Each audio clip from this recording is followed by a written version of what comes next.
Ayan guys, magawa tayo ng juice. Mag-juice lang kami. Ito yung saging. Binalatan ko na kahapon. And then, I put carrots.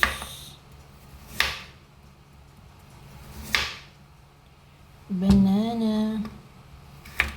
Yan. Inom kay Lola guys. Tsaka apple. Tapos dalawang banana. Oh.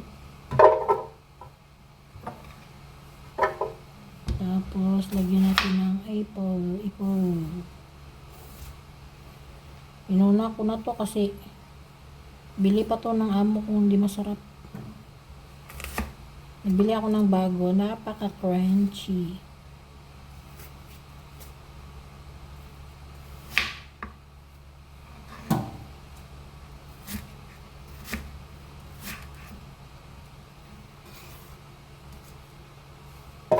Bili lang kasi siya online, hindi niya nakikita yung binibili niya.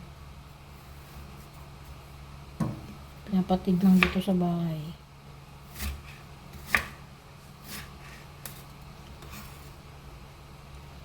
Ayan.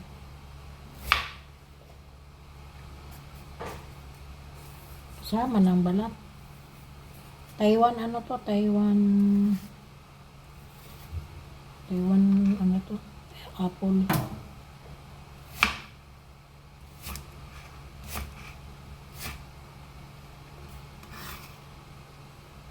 Ow. Hindi ko na binalatan. Saan ba yung isa?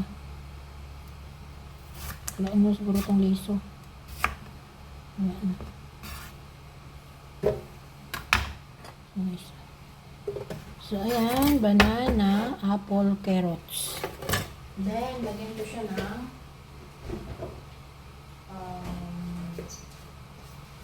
soya milk. Soya milk. Ayan. Lagyan natin dito. Sabing ano niya.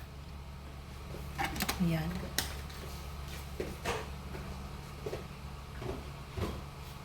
Soya milk yan siya na ano, no sugar. No sugar. So, blender na natin. So, ayan. Tapos na guys. Hindi ko pala na-on yung video. Ayan. Tapos, ito. May itlog kami. Tagla kami ni Lola ng itlog. So, tama na yan. Ito yung kanyang tinapay. In-slice ko na. And then, ililipat na natin yung kanyang juice dito. Ayan. So, parang sobrang lapot siya. Dagdagan ko na lang siya ng tubig. Lagyan natin ng konting tubig. Distilled water. Ito yung pinakulo ko na. Kasi malamig yan. Malamig galing sa rep. Tapos i-mix ko na lang siya. Sterilize na. And then, i-mix natin sa kanyang straw. Halos hindi nga maukay. Hindi magalaw. Ayan. O diba sa yummy. Apple,